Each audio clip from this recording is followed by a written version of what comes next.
बहुत पुरानी बात है। एक गांव था जिसका नाम नवनीपुर था। यह गांव मुख्य रूप से किसानों का गांव कहलाता था। यहाँ के लोग खेती बाड़ी करके और जो फल फूल भी उगाते थे उन्हें बेचकर किसी तरह अपना जीवन यापन करते थे।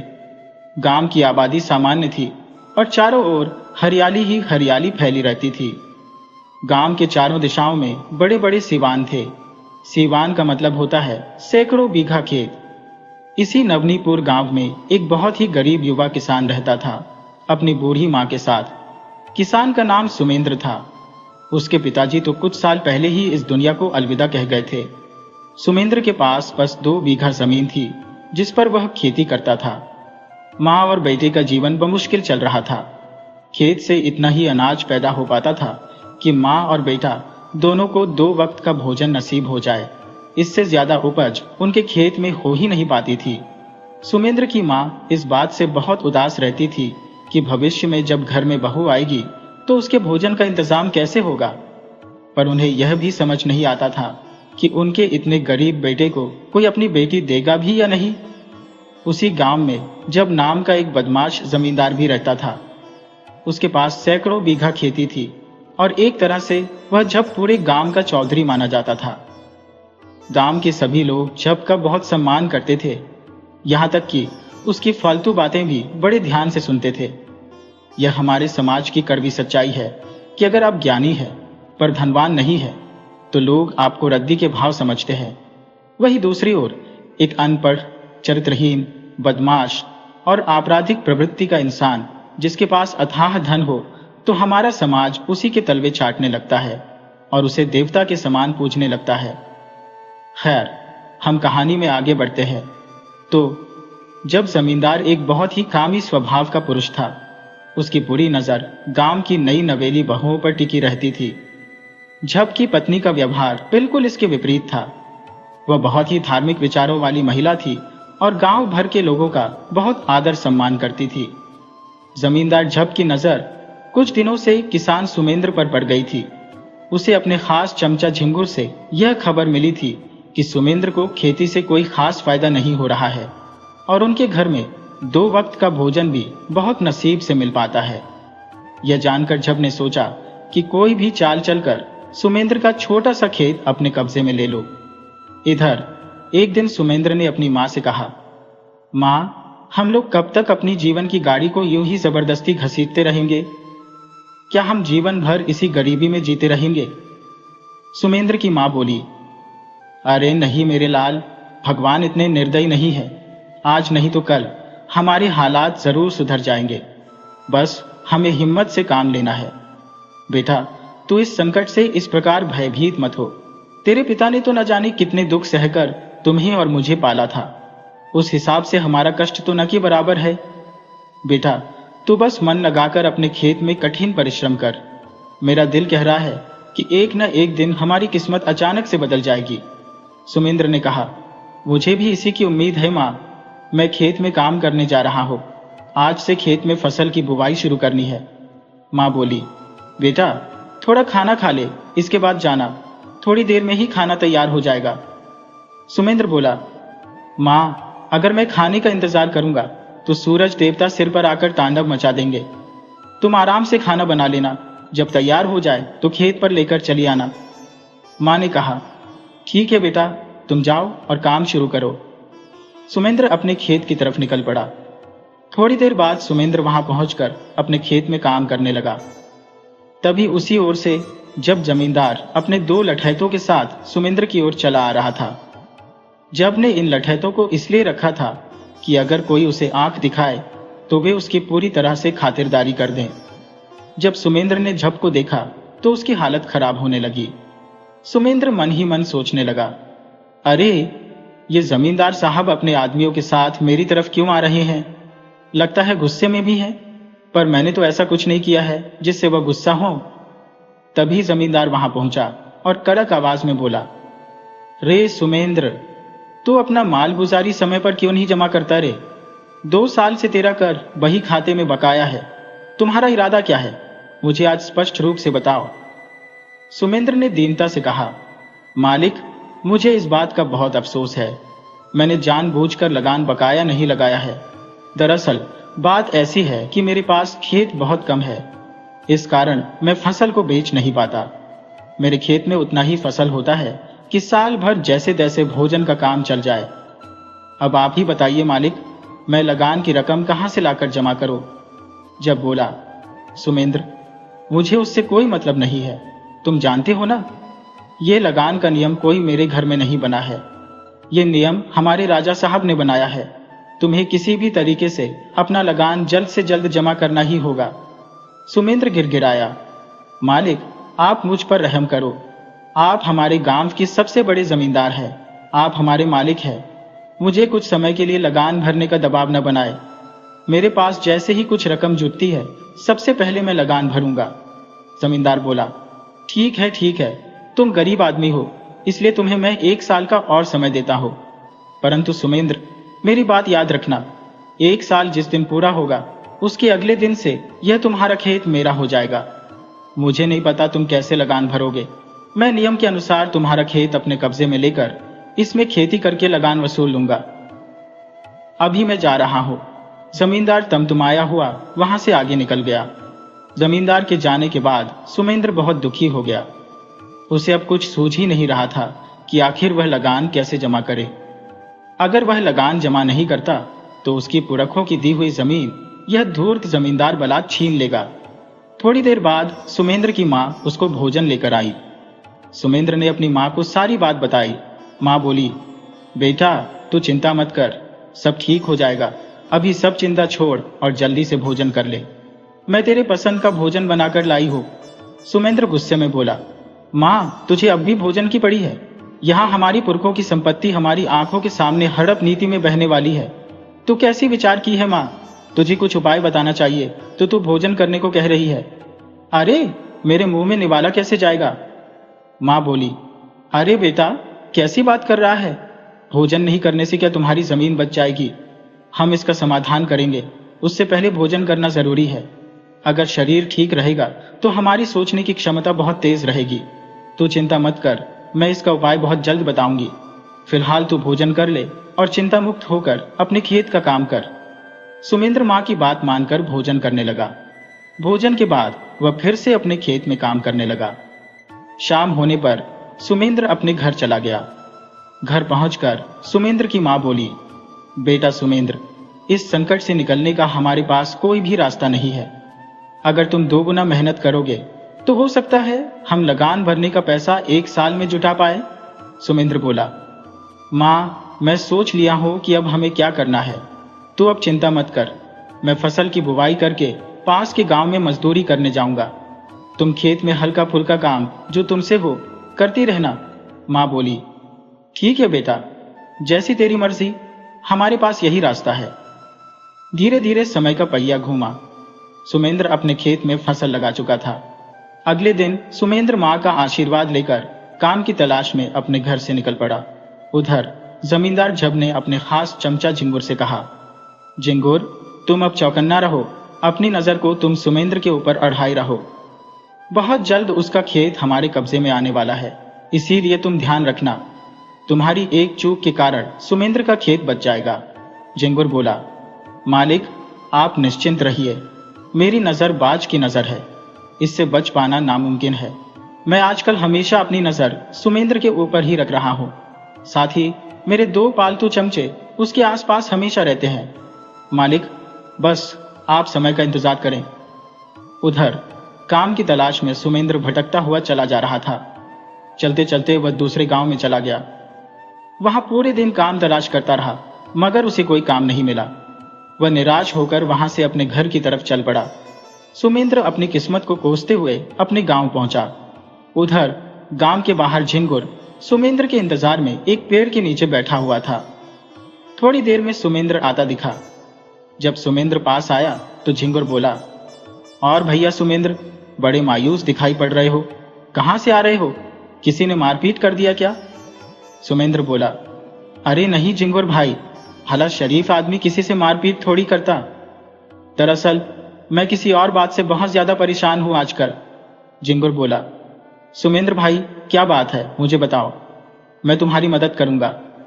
सुमेंद्र बोला, जिंगर भाई, मैं काम की तलाश में पड़ोस के गांव गया था, परंतु मुझे वहां कोई भी काम नहीं मिला, इसीलिए थोड़ा मन दुखी है, और कोई परेशानी नहीं है। जिंगुर बोला, तुम भी गजब आदमी हो। अरे भला गांव में कहीं काम मिलता है? वैसे भाई सुमेंद्र, तुम्हारे पास तो खेत है ना, तुम अपने खेत में ही मन लगाकर काम क्यों नहीं करते? सुमेंद्र बोला, चिंगुर भाई, खेत का काम मैंने समय से पहले निपटा दिया है।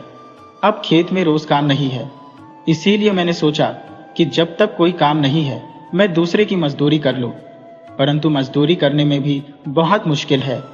चिंगुर बोला, ठीक है भाई सुमेंद्र, तुम अपना काम तलाश करो, तुम्हें बहुत जल्द काम मिल जाएगा। अगर गांव में काम न मिले तो तुम एक बार शहर चले जाना, वहां तुम्हें काम तुरंत मिल जाएगा। मैं चलता हूं भाई सुमेंद्र। जिंगुर तेजी के साथ जब जमींदार के घर चला गया। जिंगुर बोला, मालिक, एक खबर लाया हो जिसे सुनकर आप पहले दुखी होंगे, इसके बाद खुश हो जाएंगे। जब बोला, अरे खबर क्या है, सुनाएगा भी या बस बताशा ही पकड़ा देगा? जिंगुर बोला, मालिक, वह सुमेंद्र है ना, वह काम की तलाश में हमारे पड़ोस के गांव में गया था, परंतु उसे वहां कोई भी काम नहीं मिला। मालिक, वह आपका कर चुकाने के लिए अपना पूरा जान लगा रहा है।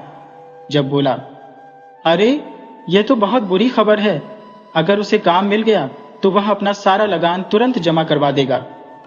जिंगर बोला, अरे मालिक, आप भी ना, एक नंबर के भोले हैं। मालिक, आप झूठ मूठ का चिंता किए हैं, भला सुमेंद्र को काम कहाँ मिलेगा? अगर काम मिल भी गया तो उसे लगातार साल भर मजदूरी करना पड़ेगा, तब जाकर आपका लगान भरने लायक पैसा उसे मिल पाएगा।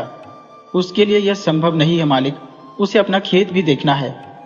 जब बोला, जैसा भी हो, मगर उसका खेत अगले साल हमारे कब्जे में होना चाहिए। इधर सुमेंद्र घर पहुंच गया था। सुमेंद्र ने अपनी मां से कहा, मां, मुझे कोई काम नहीं मिला, मैं दिन भर काम तलाशता रहा, मगर किसी ने मुझे कोई काम नहीं दिया। अंत में निराश होकर मुझे घर खाली हाथ ही लौटना पड़ा। मां बोली, बेटा तू चिंता मत कर, आज काम नहीं मिला ना, कल फिर से कोशिश करना, कोशिश करने वालों की कभी भी हार नहीं होती। सुमेंद्र बोला, ठीक है मां, मैं कल फिर से जाऊंगा, इस बार दूसरी दिशा में जाऊंगा। सुमेंद्र ने भोजन किया। भोजन करने के बाद वह अपने बिस्तर पर सो गया। आधी रात में उसे सपने में एक सोने से भरा घड़ा दिखा। वह घड़ा उसके घर के पीछे मिट्टी में दबा था। सुमेंद्र अचानक से उठा और अपने सपने पर हंस पड़ा। भला कहीं ऐसा होता है? मुझे भी कैसे कैसे सपने आते हैं। वह फिर से सो गया, परंतु उसको नींद नहीं आई। उसका मन घर के पीछे चला गया। वह बार बार मन में सोचता, एक बार चलकर देख लेता हूं। उसने फावड़ा उठाया और अपने घर के पीछे खुदाई करने लगा। थोड़ी ही देर में उसे सच में सोने से भरा घड़ा मिला। वह खुशी के मारे उछल पड़ा। वह तुरंत घड़ा लेकर अपनी मां के पास आया। सुमेंद्र बोला, मां देखो, हमारी गरीबी दूर हो गई, देखो मैं क्या लाया हूं। मां बोली, अरे बेटा, तुम ये कहां से उठा लाए? बेटा, तुम चोरी किए हो? सुमेंद्र बोला, अरे नहीं रे मां, मैं भला चोरी क्यों करने लगा? दरअसल मेरे सपने में यह घड़ा दिखा था। मैं उस स्थान पर गया तो सच में यह घड़ा मुझे मिल गया। मां बोली, बेटा, मैंने कहा था ना, भगवान एक ना एक दिन हमारी किस्मत अचानक से बदल देंगे। देख लो, वैसा ही हुआ। अगले दिन सुमेंद्र उठा और चल पड़ा जमींदार के घर। वहां पहुंचकर उसने अपना लगान जमा किया। सुमेंद्र ने जमींदार के सारे सपनों पर गोबर के उपले छाप दिए थे। अब सुमेंद्र के पास बहुत धन हो गया था। वह जमींदार से भी धनी हो गया था। धीरे धीरे समय का चक्र चला। सुमेंद्र की मां ने एक सुंदर लड़की से सुमेंद्र का विवाह करा दिया। सुमेंद्र के जीवन में एक बार फिर से सुकून आ गया था। धीरे धीरे समय के साथ सुमेंद्र की मां बूढ़ी हो चली और दुनिया छोड़ चल बसी। सुमेंद्र अपनी मां को खोने के बाद मन ही मन बहुत दुखी हुआ, परंतु उसकी पत्नी ने मोर्चा संभालते हुए उसे जैसे तैसे समझाया तथा उसके दुख की घड़ी में उसका भरपूर साथ दिया। समय का चक्र अपनी गति के अनुसार चलता गया। सुमेंद्र किसान के पास अब अच्छी खेती बाड़ी थी और एक अपना गौशाला भी था, जिससे उसकी अच्छी खासी आमदनी होती थी। घर के खर्चे बहुत कम थे, इसलिए हर साल उसके पास बहुत पैसे बच जाते थे। घर में कोई बेटा बेटी नहीं थे, बस 2 ही प्राणी रहा करते थे, तो उन पैसों का क्या करते? सुमेंद्र सोचता, इन पैसों को परोपकार में खर्च कर देना चाहिए, परंतु पत्नी उसकी बात के खिलाफ थी। हम अपनी मेहनत की कमाई मुफ्त में दूसरों को क्यों दे दें? अरे, इन पैसों को हम तीर्थ में खर्च करेंगे, किसी मंदिर को दान देंगे। इस बात को लेकर अक्सर दोनों में तकरार हो जाती थी और फिर उन पैसों को खर्च नहीं कर पाते थे। हालांकि अब वह दोनों बूढ़ी होने की कगार पर थे। उनके घर में रह रहा नौकर जेठा भी उनकी बातों को अनसुना कर दे रहा था। वह ऐसा व्यवहार करता था जैसे वह नौकर ना हो बल्कि घर का मालिक हो। सुमेंद्र ने उसे सिर चढ़ा रखा था तो वह बात बात पर लड़ने झगड़ने लगता था। अब तो वह आंखें भी दिखाने लगा था। सुमेंद्र के एक अच्छे पड़ोसी थे जिनका नाम विवेक चंद था। वह कई दिनों से यह तमाशा देख रहे थे। जब उनसे नहीं रहा गया तो वह सुमेंद्र से बोले, सुमेंद्र, मैं तुमसे एक बात कहना चाहता हूं, बुरा मत मानना।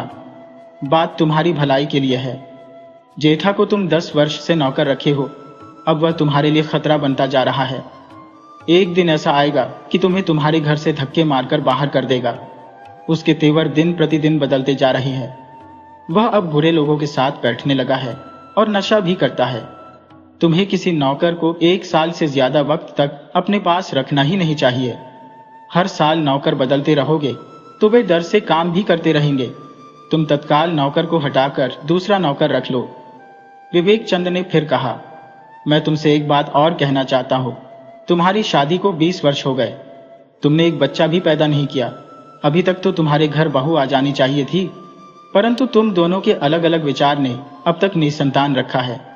लेकिन अब वह समय आ गया है कि दोनों अपने में तालमेल बैठाओ और 1-2 बच्चे पैदा कर डालो, वरना तुम्हारी संपत्ति जेठा जैसा शैतान मुफ्त में लूट कर खा जाएगा। सुमेंद्र बहुत सोच में पड़ गया कि विवेक चंद सही कह रहे हैं। आज हमारे पास एक बच्चा भी नहीं है और विवेक के पास 2 बेटे, 2 बहू और उनके भी बच्चे हो गए हैं। यह सब गड़बड़ी पत्नी की वजह से हुई है। वह पूजा पाठ और तीर्थ यात्रा के चक्कर में बच्चे के लिए कभी विचार ही नहीं की। मगर अब जब तीर्थ से लौट कर आती है तो उसे प्यार से समझाऊंगा, शायद मेरी बात मान जाए। मगर इससे पहले इस साले जेठा को नौकरी से निकाल देता हूं। सुमेंद्र ने जेठा से कहा, जेठा, खेत का काम कैसा चल रहा है? तो जेठा बोला, खेत का काम आपको खुद देख लेना चाहिए। मुझे इस वक्त फुर्सत कहाँ है? अभी करीमन के साथ बाजार जा रहा हूं, उनका कुछ सामान लाना है। सुमेंद्र बोले, तू मेरा नौकर है या करीमन का? जेठा बोला, मालिक, थोड़ा सोच समझकर बोला कीजिए। मुझे नौकर कहकर मेरा अपमान मत करिए। मालकिन मुझे अपना बेटा समझती है। आगे से इस बात का ध्यान रखिएगा। सुमेंद्र बोले, तू गौशाला में गायों को चारा तो डाल दिया है ना? जेठा बोला, फिर वही बात, मैंने पहले ही बता दिया कि मेरे पास वक्त नहीं है, मैं कुछ जरूरी काम से जा रहा हूं। सुमेंद्र बोले, साले, तू अपना हिसाब अभी ले ले। मुझे तुम्हें नौकर रखना ही नहीं, अब तुम्हारे बदले किसी दूसरे को रखूंगा। जेठा बोला, मालिक, पहले जुबान संभाल कर बात करिए। और रही बात मुझे इस नौकरी से निकालने की, तो कोई आपके बाप का राज है क्या? अरे, मालकिन ने मुझे काम पर रखा है, उनके कहने पर ही नौकरी छोड़ूंगा। वैसे आप भी मालकिन के एक नौकर ही हो, औकात में रहना सीखिए। इतना कहकर नौकर चला गया। सुमेंद्र देखते रह गए। इतना ढीठ नौकर कभी किसी ने नहीं देखा था। संयोग से सुमेंद्र की पत्नी तीर्थ से उसी वक्त लौट आई थी। सुमेंद्र उसे घर में ले गए और बहुत प्यार से समझाया। सुमेंद्र भी कभी स्त्री से प्रेम से बात नहीं करते थे। उनको समझ ही नहीं थी कि स्त्री प्रेम के 2 बोल की भूखी होती है। आज पहली बार पत्नी से बहुत देर तक बातें करते रहे, उसकी तारीफ करते रहे। पत्नी को लगा कि आज मेरे तीर्थ जाने का फल प्राप्त हो गया है। सारे तीर्थ मेरे पति में ही आकर विराजमान हो गए हैं। कल तक ये एक राक्षस थे, मगर आज देवता हो गए हैं। पत्नी के दिल में सुमेंद्र के लिए और प्यार उमड़ आया। जब सुमेंद्र ने कहा, भाग्यवान, तुम बहुत थक गई होगी, तुम फिलहाल पलंग पर लेटकर आराम करो, मैं खाना खुद ही बना देता हूं। वह तुरंत अपने पति के गले से लिपट गई। बोली, आप मुझसे इतना प्यार करते हो, मैंने तो कभी सोचा ही नहीं था। भला मैं आपको कैसे खाना बनाने दे सकती हूँ? मैं भी आपसे बहुत प्यार करती हूँ। इस तरह दोनों घंटों बात करते रहे, जैसे पहली बार मिले हो और एक दूसरे से अलग होना नहीं चाहते हो। इंसान का दिल भी अजीब है। कल तक ये एक राक्षस थे, मगर आज देवता हो गए हैं। पत्नी को लगा कि आज मेरे तीर्थ जाने का फल प्राप्त हो गया है। सारे तीर्थ मेरे पति में ही आकर विराजमान हो गए हैं। जिससे नफरत करता है तो दिल खोल कर करता है, और प्यार करता है तो उसे सदा के लिए दिल में बंद कर लेता है। अभी दोनों बात कर ही रहे थे कि जेठा आ गया। वह मालकिन को देखकर बोला, मालकिन, आप आ गई हैं तो अच्छा किया, मगर मालिक को समझा दीजिए कि मुझसे जुबान संभाल कर बात करें, मुझे नौकरी से निकालना चाहते हैं। कल तक सुमेंद्र की शिकायत सुनकर खुश होने वाली पत्नी आज बदल गई थी। वह जेठा पर भड़क उठी। तुम्हारी हिम्मत कैसे हुई मालिक के विषय में ऐसा बोलने की? अभी इसी वक्त अपना हिसाब लो और दफा हो जाओ। जेठा बोला, मालकिन, आप ऐसा कैसे कह सकती है? आपने तो मुझे पुत्र माना था। मालकिन बोली, तुम्हें जूतियों से पीट दो, इससे पहले यहां से दफा हो जा। सुमेंद्र ने तुरंत उसका हिसाब करके दे दिया। जेठा भनभनाता हुआ चला गया। जेठा को तो सुमेंद्र की पत्नी ने ही सिर चढ़ा रखा था। जब भी सुमेंद्र उससे काम बताता तो पत्नी उसे मना कर देती थी, मगर आज तो वह खुद बदल चुकी थी। दोनों बड़े प्रेम प्यार से रहने लगे। कई माह गुजर गए। पत्नी फिर कभी तीर्थ में नहीं गई।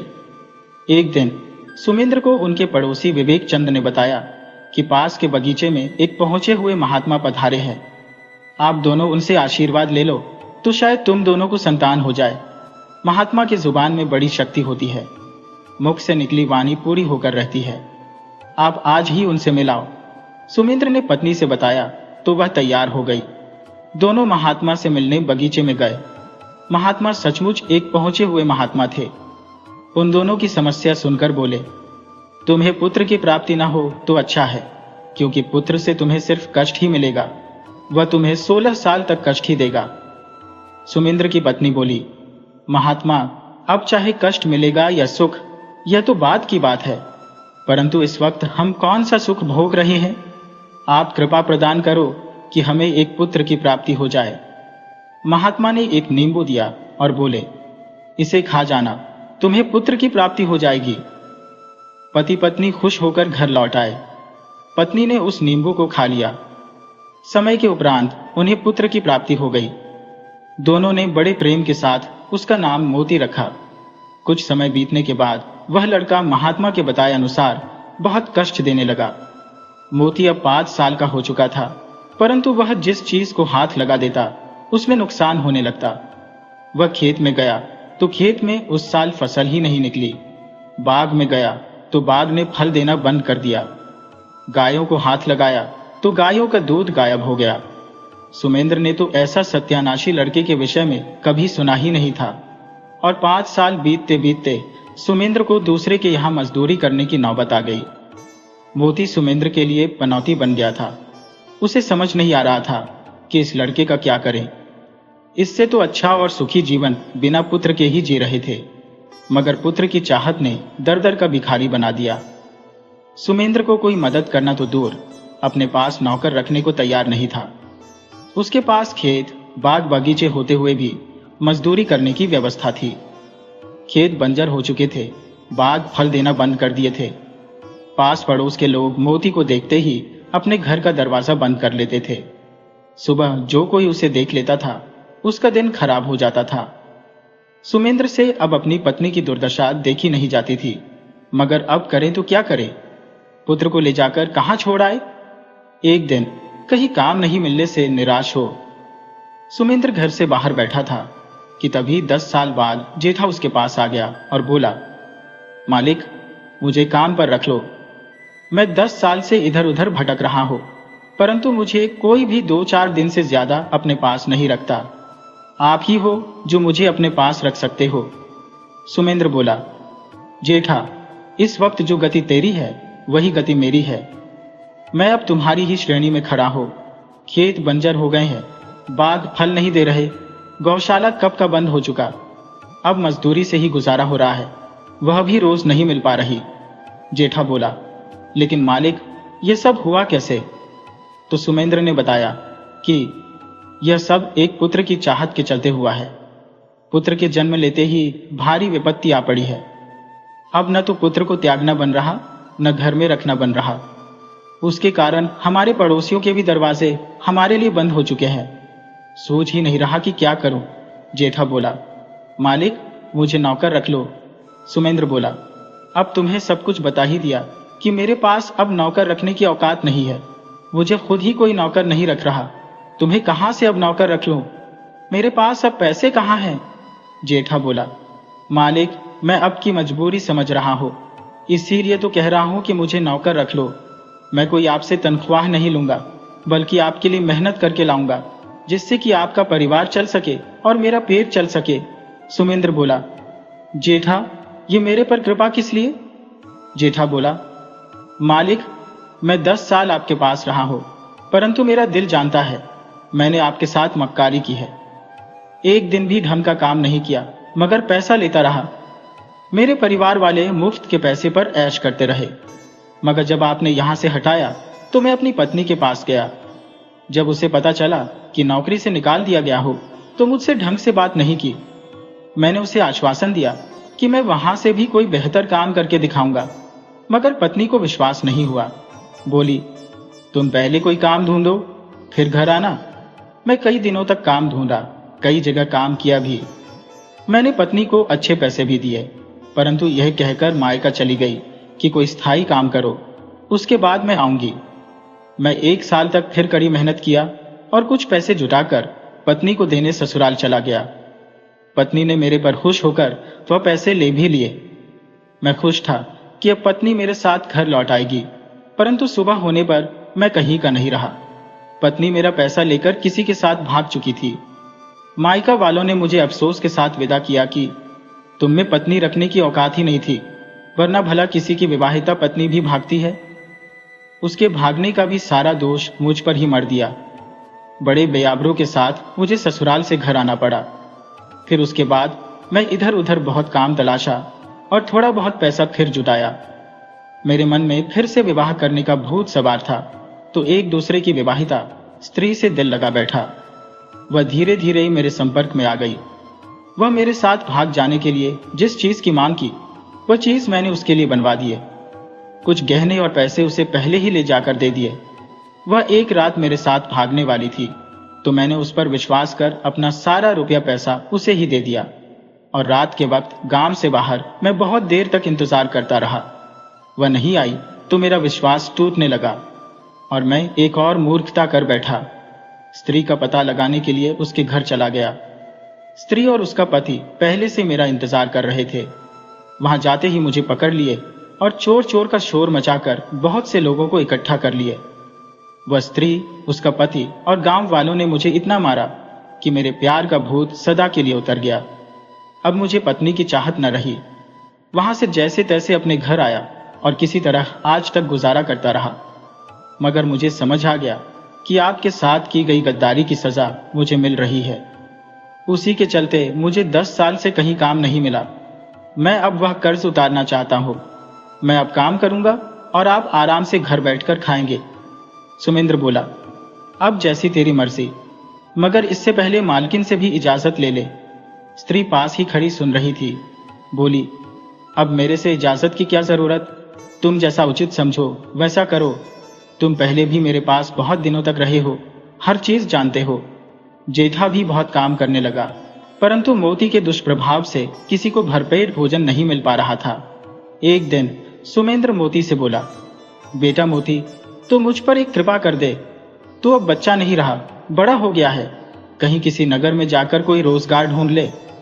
मोती बोला, मैं भला कैसे किसी नगर में कैसे जा सकता हूं? मैं तो कभी किसी दूसरे गांव में भी नहीं गया। सुमेंद्र बोला, बेटा, कुछ काम ऐसे होते हैं जिसे करने के लिए किसी स्थान पर पहली बार ही जाना पड़ता है। उस स्थान को आदमी पहले से देखा नहीं रहता है, मगर उस स्थान पर पहुंचकर बखूबी अच्छा काम कर लेता है। अतः तुम आज से ही तैयारी शुरू कर दो और कल तुम बाहर किसी नगर के लिए निकल जाओ। मोती बोला, अब आपके कह देने से मैं ऐसे ही कहां चला जाऊं? आपने अगर किसी नगर में कोई काम किया है तो साथ चलकर दिखा दीजिए। सुमेंद्र बोला, बेटा, तेरे साथ कोई नहीं जाएगा, तुम्हें वहां अकेले ही जाना पड़ेगा और कल ही जाएगा, और जाने में आनाकानी किया तो मार खाएगा।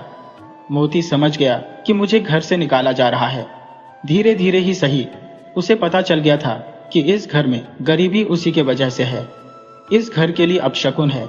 तो वह बिना किसी विरोध के घर से चला गया। मां ने एक शब्द भी नहीं कहा कि बेटा रुक जाओ। इंसान का उपयोग लोग तभी तक करते हैं जब तक उससे कोई लाभ होता है, मगर जब उससे नुकसान होने लगता है तो लोग उसी तरह से उसका त्याग कर देते हैं जैसे सर्प केंचुली का त्याग कर देता है। मोती नगर के लिए चल पड़ा। वह कभी किसी नगर नहीं गया था, तो लोगों से पूछता हुआ आगे बढ़ने लगा। हालांकि जिससे भी वह कुछ पूछ देता तो उस आदमी का कोई न कोई नुकसान हो जाता, परंतु अब वह अनजान जगह पर था। लोग उसके विषय में कुछ नहीं जानते थे तो अपने नुकसान को एक स्वाभाविक हादसा मान लेते। चलते चलते मोती नगर जाने वाला रास्ता भटक गया और वह एक घनघोर जंगल में चला गया। वहां उसे कुछ चोर मिल गए जो मोती को पकड़ लिए। उन्हें समस्या थी कि नगर या गांव में माल तो लूट लेते थे, परंतु उसे लेकर जंगल में आने में परेशानी हो रही थी, तो सोचे कि यदि हम इसे अपने पास रख लेते हैं तो माल ढोने का काम आएगा। चोरों की संख्या 4 थी। दो दो चोर 2 दिशाओं में जाते थे और लूट कर सामान ले आते थे, फिर उसे जंगल के अंदर एक गुफा में छुपा देते थे। यही उनकी दिनचर्या थी, परंतु उन्हें अक्सर समस्या रहती थी कि लूट के वक्त बहुत सारा माल ज्यादा वजनी होने के कारण छोड़ देना पड़ता। इस बात का अफसोस रहता, मगर उन्हें आज एक नौजवान मिल गया था जो उनके लिए मददगार हो सकता था। यह उन चोरों की सोच थी। उन्हें क्या पता था कि यह लड़का पनौती है, उनकी जिंदगी में तबाही ला सकता है। चोरों ने डरा धमकाकर मोती को साथ रहने के लिए विवश कर दिया। मोती सोचा, मुझे तो कहीं भी रहना ही है, जहां भी खाना मिले वही खा लूंगा, जहां रहने को मिलेगा रह लूंगा। मोती जंगल में चोरों के साथ रह गया। पहले दिन 2 चोर रात के वक्त एक गांव में चोरी करने गए, मगर उनका संयोग मोती के चलते खराब हुआ और वे चोरी करते रंगे हाथ पकड़ लिए गए। जंगल में रह रहे 2 चोरों को पता चला कि उनके 2 साथी पकड़ लिए गए हैं और गांव वालों ने उनके साथियों को कोतवाल के हवाले कर दिया है। संभव है वे राज दरबार में पेश होंगे और राजा का मूड खराब हुआ तो दोनों की फांसी निश्चित है। मगर चोर थे, उनका पेशा चोरी करना था। अपना अपना धंधा है, धंधा करते जान भी चली जाए तो कोई क्या कर सकता है। यह चोरों का अपना विचार था। तो बाकी बचे दोनों चोर रात्रि के वक्त मोती को साथ लेकर दूसरे गांव में चले गए। दोनों ने एक घर के पिछवाड़े से सेंध लगाया। चोर चोरी करने के लिए मोती को घर के अंदर भेज दिए और अपने सेंध वाली जगह पर सचेत होकर बैठे रहे। मोती थोड़ी देर में घूमकर बाहर आ गया और बताया कि मुझे तो इस घर में कोई चोरी लायक सामान दिख ही नहीं रहा। चोर बोले, घर के अंदर हर तरफ घूमकर पता करो कि कीमती सामान कहाँ है। मोती फिर से अंदर गया। बहुत ढूंढने पर उसे कुछ नहीं मिला। उसने एक कमरे में देखा एक स्त्री सो रही है, तो सोचा इसे जगाकर पूछ लेता हो कि कीमती सामान कहाँ रखा गया है। वह स्त्री को जगाया तो स्त्री अनजान व्यक्ति को अपने पास देखकर चीख उठी। उसकी आवाज सुनकर घर के लोग जग गए। उधर बाहर खड़े दोनों चोर भाग खड़े हुए। बेचारा मोती पकड़ लिया गया। गांव के लोग इकट्ठा हो चुके थे। वह पहले मोती की खूब हजामत बनाए, उसके बाद बोले, इस ससुरी ने नाक में दम कर रखा है। 3-4 साल से बड़ी आसानी से हमारे घरों में चोरियां कर रहा है, मगर आज पकड़ में आ गया है। साले को मार मार कचूमर निकाल देते हैं। गांव का एक आदमी बोला, नहीं, इसे मार डालने से हम और भी मुश्किल में फंस जाएंगे। हम इसे पकड़कर नगर कोतवाल को दे देते हैं। तभी एक आदमी बोला, नहीं, हमें इन सब फालतू के कामों में नहीं पड़ना चाहिए। नगर कोतवाल को देंगे तो गवाही देनी पड़ेगी, उसके बाद राज दरबार में चलकर सिद्ध करना पड़ेगा कि यह चोर है। इन सब झंझट से बचने का आसान उपाय है कि हम इस चोर का हाथ पैर बांधकर नदी में फेंक देते हैं। चोर भी डूबकर मर जाएगा और हम चोर से निजात भी पा जाएंगे और कानून का लफड़ा भी नहीं रहेगा। सबने विचार कर मोती को हाथ पैर बांध नदी में फेंक दिया। मोती सबसे विनती करता रहा कि मैं चोर नहीं हूं, बल्कि चोरों ने मुझे पकड़ लिया था और मुझे यहां लेकर आए थे। मगर उसकी बात यहां कोई सुनने वाला नहीं था। सभी यही मानते थे कि हर चोर पकड़े जाने पर यही कहता है कि मैं चोर नहीं हूं। मगर जब रंगे हाथ पकड़ा गया है तो अब प्रमाण की क्या आवश्यकता है। सभी ने मोती को नदी में बहा दिया। रात का वक्त था। मोती नदी में बह चला। उधर एक राजा थे, चैनेगर मर। उनकी एक पुत्री थी, सुनैना। सुनैना राजा की इकलौती संतान थी। सुनैना इतनी सुंदर थी कि पड़ोस का राजा पछोकर बूढ़ा होने के बाद भी उस पर मोहित हो गया था। पछोखर ताकतवर राजा था, तो चैनीगढ़ मल पर दबाव बना रहा था कि वह अपनी राजकुमारी का विवाह उससे कर दे।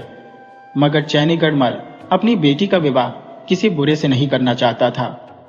चैनीगढ़ मल अब पछोखर से युद्ध करने को भी तैयार था, परंतु उसके आगे झुकने को तैयार नहीं था। चैनीगढ़ मल को अंजाम भी पता था कि हार जाएगा, परंतु एक विश्वास भी था कि अत्याचारी, पापी, कामी कितना भी ताकतवर हो, सत्य पर चलने वाले को परास्त नहीं कर सकते। रानी तो पछोखर के आक्रामक रुख देखकर सदमे में चली गई। उसने घोषणा कर दिया था कि जो कोई पछोखर को मार देगा, हम राजकुमारी का विवाह उसी से कर देंगे। एक नदी राजा के महल के पास से बहती थी, तो रोज भोर के वक्त राजकुमारी अपनी सहेलियों के साथ स्नान को जाती थी। उधर पछोखर ने सोचा कि युद्ध में यदि चैनीगढ़ मल से युद्ध किया और कहीं हार गया तो मेरी मन की लालसा धरी की धरी रह जाएगी। मुझे हर हाल में सुनैना को रानी बनाना है। उसने गुप्तचर से पता लगा लिया कि राजकुमारी भोर के वक्त नदी में स्नान करने जाती है। राजकुमारी का अपहरण करने का अच्छा मौका है। पछोखर भोर में छिपकर नदी के घाट पर बैठ गया। उस घाट पर रानी, राजकुमारी और उसकी सहेलियों के अलावा न तो कोई स्त्री जाती थी, न कोई पुरुष उधर जाता था, तो पछोखर को कोई खतरा ही नहीं था। वह बड़े आराम से घाट पर छिप गया था। राजकुमारी उस वक्त नदी में सहेलियों के साथ स्नान कर रही थी। सहसा एक आदमी बहता हुआ राजकुमारी के पास आ लगा। सहेलियों ने उसे मुर्दा समझ लिया, परंतु राजकुमारी ने देखा उसमें हरकत हो रही थी। राजकुमारी सोची, यह जिंदा आदमी है, तो सहेलियों की मदद से उसका बंधन खोल दी। वह एक 16 साल का नौजवान था। शरीर उसका गठीला था। राजकुमारी बोली, हम तो इसे आजाद कर दे रही है, परंतु है यह बदमाश आदमी। तभी किसी ने इसे नदी में बहा दिया है, मगर संयोग है कि हाथ पैर बंधे होने के कारण भी नहीं डूबा है। राजकुमारी पानी से बाहर आकर उससे कड़ाई से पूछने लगी कि तुम कौन हो और किस गुनाह के चलते तुम्हें किसी ने नदी में मरने के लिए फेंक दिया है। अभी यह बात कर ही रहे थे कि पछोखर मौका देखकर झाड़ी से निकला और राजकुमारी को झटके से घोड़े पर जबरदस्ती तलवार के भय से बैठा लिया और भाग चला। मगर उसका घोड़ा अभी भागता, मोती घोड़े का लगाम ऐसा झटके से खींचा कि घोड़ा गिर पड़ा। संयोग था कि राजकुमारी पानी में जा गिरी, जबकि पछोखर घोड़े के नीचे आ गया और घोड़े के भार से दबकर मर गया। सखियों ने राजकुमारी को पानी से बाहर निकाला। मोती राजकुमारी को सफाई देने लगा कि मैं चोर नहीं हूं, मैंने कोई गुनाह नहीं किया है। राजकुमारी बोली, आपको अब कोई सफाई देने की जरूरत नहीं। आपने अपनी बेगुनाही का बहुत बड़ा सबूत दे दिया है। मैं आप पर अति प्रसन्न हूं और मेरी मां के प्रतिज्ञा के अनुसार मेरे होने वाले पति हो। आप मेरे साथ राज दरबार चलो। राजकुमारी ने नदी किनारे घटने वाली सारी घटना अपने पिता से बताई और बताया कि किस बहादुरी के साथ बिना किसी अस्त्र शस्त्र के निहत्था ही पछोखर को घोड़े से गिराकर मार डाला है। उसके घोड़े का 2 टांग टूट गई है। घोड़ा और पछोखर नदी घाट पर पड़े हुए हैं। राजा यह शुभ समाचार सुनकर बहुत खुश हुआ। रानी को तो खुशी का ठिकाना नहीं था। रानी के सोच के अनुसार राजकुमारी को एक नौजवान सुयोग्य वर मिल गया था। स्त्रियों की रक्षा के लिए जो लड़ने मरने को तैयार हो जाए, उससे बड़ा शक्तिशाली कौन हो सकता है। अब पछोखर के मार देने के बाद ये पछोखर के राज्य का एक राजा भी है और राजकुमारी के साथ विवाह होते ही मेरा राज्य भी इसको मिल जाना है। मगर इसका श्रेय भी स्वयं राजकुमारी को भी है, जो एक दयावान राजकुमारी है। उनमें दया की भावना ही आज उसके काम आ गई है। रानी ने राजकुमारी का विवाह मोती से करा दिया। कल तक वह एक पनौती था, मगर महात्मा के बताए अनुसार 16 साल पूरा कर लिया था। अब उसके अशुभ दिन खत्म हो चुके थे। अशुभ दिन खत्म होने के पहले दिन ही वह राजा बन गया था। मनुष्य की जिंदगी में हमेशा बुरे दिन नहीं रहते। जैसे दिन और रात होते रहते हैं, किसी किसी के दुख के दिन बहुत लंबे हो जाते हैं, तो सुख के दिन की भी लंबाई कम नहीं होती। उधर मोती के माता पिता ने देखा कि अपने आप अब खेतों में फसल लहलहा उठी है, बगीचे में फल निकल आई है, तो सुमेंद्र समझ गया बेटे के द्वारा मिलने वाला कष्ट के दिन खत्म हो गए। अब जिंदगी में फिर से बाहर आ जाएगी। इसी तरह कुछ दिन गुजरा तो सुमेंद्र के पास एक सैनिक आया। वह सुमेंद्र से बोला, आप ही का नाम सुमेंद्र है? सुमेंद्र बोला, हाँ हाँ, मेरा ही नाम सुमेंद्र है। तब सैनिक ने बताया कि आपके लिए राजा मोतीचंद का संदेशा है। वह आपको राज दरबार बुलाए है। आप पत्नी के साथ राज दरबार पधारो। सुमेंद्र नहीं समझ पाया कि हमारा मोती ही मोतीचंद है, तो पूछ बैठा, भाई मैंने कौन सा गुनाह किया है कि राजा ने हमें दरबार में बुलाया है? तब सैनिक ने बताया कि आपका गुनाह बस इतना है कि आप मोतीचंद के माता पिता हो। मोतीचंद आपका बेटा है और आदर के साथ आप दोनों को अपने नौकर के साथ राज दरबार में बुलाया है। हम ऐसे ही नहीं आए हैं, बल्कि राजा का रथ भी आपके लिए आया है, उसमें बैठकर जाना है।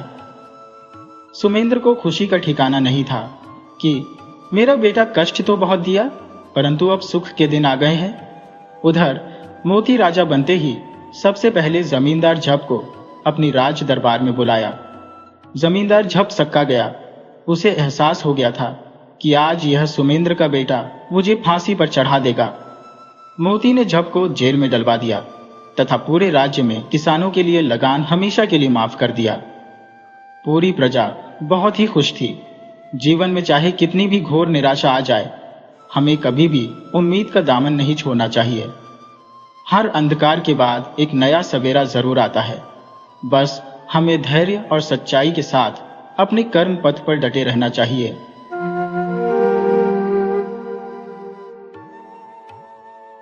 बहुत पुरानी बात है। पूर्वांचल के दक्षिणी छोर पर एक बहुत सुंदर गांव बसा हुआ था, जिसका नाम सूलपुरम था। ये गांव किसानों का गढ़ था, जहां के लोग सिर्फ खेती पर ही निर्भर थे और उनके पास खेती के लिए बड़े बड़े खेत खलिहान थे। इसी गांव में विमल नाम के एक बहुत ही नेक दिल इंसान रहते थे। उनके सीधे और सज्जन स्वभाव के चर्चे पूरे गांव में थे। विमल अपने घर में अपनी पत्नी और अपने छोटे भाई मनरखन के साथ रहते थे। विमल के पास करीब 50 बीघा जमीन थी। खेती बाड़ी ज्यादा होने के कारण उन्हें मजदूरों से काम करवाना पड़ता था। उनका छोटा भाई मनरखन उनसे सिर्फ 2 वर्ष छोटा था और अब वह भी जवान हो चुका था। विमल के पास जमीन जायदाद के अलावा एक विशाल बागीचा और एक बड़ा गौशाला भी था। कुल मिलाकर विमल एक बड़े और धनी जमींदार थे। मनरखन अपने बड़े भाई और भाभी से बहुत प्रेम करता था। वह हमेशा उनकी सेवा में जुड़ा रहता। विमल की उम्र ढल चुकी थी और वे काफी दुबले पतले और कमजोर थे, जबकि मनरखन एकदम गठीला बदन और सजीला नौजवान था। धीरे धीरे मनरखन की भाभी उसके आकर्षक व्यक्तित्व की ओर खींचती चली गई। उनके मन में मनरखन के साथ संबंध बनाने की इच्छा जाग गई, पर मनरखन इन सब बातों से बिल्कुल बेखबर था। एक दिन जब उन्हें मौका मिला तो भाभी ने मनरखन से कहा कि तुम बहुत अच्छे हो। तुम्हारा शरीर इतना मजबूत और शानदार है कि इस पूरे इलाके में कोई तुम्हारे सामने टिक नहीं सकता। अपनी इतनी तारीफ सुनकर मनरखन बहुत खुश हुआ। अब उसे भी भाभी अच्छी लगने लगी। भाभी ने मौका पाकर मनरखन से नजदीकियां बढ़ा ली और दोनों के बीच संबंध बन गए। लेकिन कहते हैं ना कि अवैध संबंध और बुरी बदबू कभी छिपती नहीं है। धीरे धीरे विमल को भी इस बात की खबर लग गई। विमल ने अपनी पत्नी और भाई को डांटने या समझाने के बजाय मनरखन की शादी करा देना ही ठीक समझा। वह जानते थे कि ताली एक हाथ से नहीं बजती। जब दोनों तरफ से सहयोग होता है तभी रिश्ता बनता है। ठीक उसी तरह एक तरफा प्रेम कभी संबंध नहीं बनाता। संबंध तब बनते हैं जब 2 दिल मिल जाते हैं, और जब 2 दिल मिल जाते हैं तो वे किसी रिश्ते की परवाह नहीं करते। प्यार में अंधे होकर वे बीच में आने वाले की जान भी ले सकते हैं, या नाकाम रहने पर खुद की जान भी दे सकते हैं। विमल बहुत समझदार थे। उन्होंने सोचा कि किसी भी समस्या को जड़ से उखाड़ने के बजाय उसे धैर्य और आराम से सुलझाना चाहिए। उन्होंने तय कर लिया कि सब कुछ जानते हुए भी अनजान बने रहना ही बुद्धिमानी है। बस अब जल्दी से एक बहुत ही खूबसूरत लड़की ढूंढकर मनरखन की शादी करवा देनी है। विमल ने जल्दी ही मनरखन के लिए एक सुंदर लड़की से शादी की बात पक्की कर दी। शादी की बात सुनकर मनरखन थोड़ा टाल मटोल करने लगा। हैरानी की बात तो यह थी कि विमल की पत्नी भी बोली, अरे अभी इतनी क्या जल्दी है? मनरखन तो अभी बच्चा है, आप झूठ मूठ उसे क्यों परेशान कर रहे हैं? तब विमल बोले, देखो अब तुम्हें भी थोड़ा आराम मिलना चाहिए और मुझे भी। मैं अकेला खेत की देखभाल करता हूँ। तुम लोग हाथ नहीं बटाते। जब घर में एक बहू आ जाएगी तो तुम और मनरखन मिलकर खेती और गौशाला की देखभाल कर सकते हो। मैं भी पीछे से मदद कर दिया करूंगा। पत्नी को लगा कि पति तो उन्हें और ज्यादा आजादी दे रहे हैं। अब तो वे दोनों और भी आराम से एक दूसरे से मिल सकेंगे। मनरखन की शादी हो गई और नई बहू घर में आ गई, परंतु मनरखन तो अपनी भाभी के प्यार में ही डूबा रहा। उसे अपनी नई पत्नी जरा भी अच्छी नहीं लगी। नारिया अपने पति के चरित्र को किसी खुली किताब की तरह पढ़ लेती है। मनरखन की पत्नी को अपने पति के चाल चलन पर शक हुआ तो वह उनका पीछा करने लगी। एक दिन उसने उन दोनों को रंगे हाथों पकड़ लिया। उस समय उसने बहुत ही सख्त शब्दों में चेतावनी देते हुए कहा कि यह आदत दुनिया की सबसे बुरी आदतों में से है। आप इसे तुरंत छोड़ दीजिए। कोई भी पत्नी अपने पति की एक गलती तो जरूर माफ कर देती है, लेकिन बार बार नहीं। यदि इसके बाद मैंने आपको यह गलती करते देखा तो फिर आप मेरा मरा हुआ मुंह देखेंगे। पर कहते हैं कि नशा और बुरी आदत एक बार लग जाए तो आसानी से नहीं छूटती। मनरखन ने अपनी आदत छोड़ने के बजाय उसे और बढ़ा लिया। यह देखकर मनरखन की पत्नी ने एक दिन सचमुच जहर खा लिया और अपनी जान दे दी। इस बात का जरा भी दुख न मनरखन को हुआ और न उसकी भाभी को, परंतु विमल को बहुत गहरा सदमा लगा। उन्होंने जो सोचा था ठीक उसका उलटा हो गया। इस सदमे के कारण विमल बहुत बीमार पड़ गए और एक दिन इस दुनिया से चल बसे। अब तो मनरखन और उसकी भाभी खुल्लम खुला पति पत्नी की तरह एक साथ रहने लगे। कुछ लोगों ने मनरखन को सलाह दी कि उन्हें समाज के डर से बचने के लिए शादी कर लेनी चाहिए। लोक लाज से बचने के लिए दोनों ने विवाह कर लिया। 1 साल बाद दोनों को एक बहुत सुंदर बेटा हुआ। दोनों बहुत प्यार से बच्चे का पालन पोषण करने लगे। धीरे धीरे बच्चा 10 साल का हो गया। वह अपनी माँ से तो बहुत प्रेम करता था, पर अपने पिता को वह काका ही बोलता था। उसे बस यही पता था कि उसके असली पिता की मृत्यु हो चुकी है और उसके काका तथा माँ मिलकर उसे पाल रहे हैं। माँ का प्यार सदा बना रहे, ये सबके भाग्य में नहीं होता। एक दिन उसकी माँ भी बीमार पड़ी और इस दुनिया से चली गई। अब घर में मनरखन और वह बच्चा अकेला रह गया। उस बच्चे का नाम अमन था। उधर मनरखन बहुत अय्याश आदमी था। वह किसी स्त्री के बिना ज्यादा दिन रह ही नहीं सकता था। उसने एक बहुत ही दुष्ट और क्रूर स्त्री से शादी कर ली। वह औरत मनरखन को बहुत मारती पीटती थी। उसकी नजर मनरखन की विशाल संपत्ति पर थी, जिसे वह हर हाल में हासिल करना चाहती थी। मनरखन भी यह बात जानता था, क्योंकि 100 चूहे खाकर बिल्लियां कभी हज करने नहीं जाती। अब उस स्त्री की आंखों का कांटा अमन था, जिसे वह रास्ते से हटाना चाहती थी। एक दिन वह स्त्री अपने दुष्ट प्रेमी से अकेले में बात कर रही थी। वह कह रही थी कि तुम अमन को कहीं भी ले जाकर मार डालो, मैं तुम्हें 2 बीघे का बागीचा तुम्हारे नाम करवा दूंगी। यह सारी बात पड़ोस के एक नेक इंसान ने सुन ली। उन्होंने तुरंत मनरखन के पास जाकर बताया, तुमने अपनी गलतियों से पूरे परिवार को खत्म कर दिया। अब अमन ही तुम्हारे परिवार की एकमात्र निशानी बचा है। तुम्हारे साथ रहने वाली यह दुष्ट औरत उसे मारने की योजना बना रही है और वह अपने बच्चों को तुम्हारी जायदाद का वारिस बनाना चाहती है। अगर तुम्हें जरा भी शर्म बची है तो सारी जायदाद आज ही अमन के नाम कर दो और उसे आज ही कहीं बहुत दूर भेज दो, जहां इस दुष्ट औरत का हाथ उस तक न पहुंच सके। मनरखन की तो जैसे सोई हुई नींद खुल गई। उसे पहली बार अपनी गलतियों पर बहुत पछतावा हुआ। उसे लगने लगा कि अपनी पत्नी और भाई की मौत का जिम्मेदार वह खुद ही है। अब उसे अमन बहुत प्यारा लगने लगा। उसने कचहरी जाकर सारी जायदाद अमन के नाम कर दी।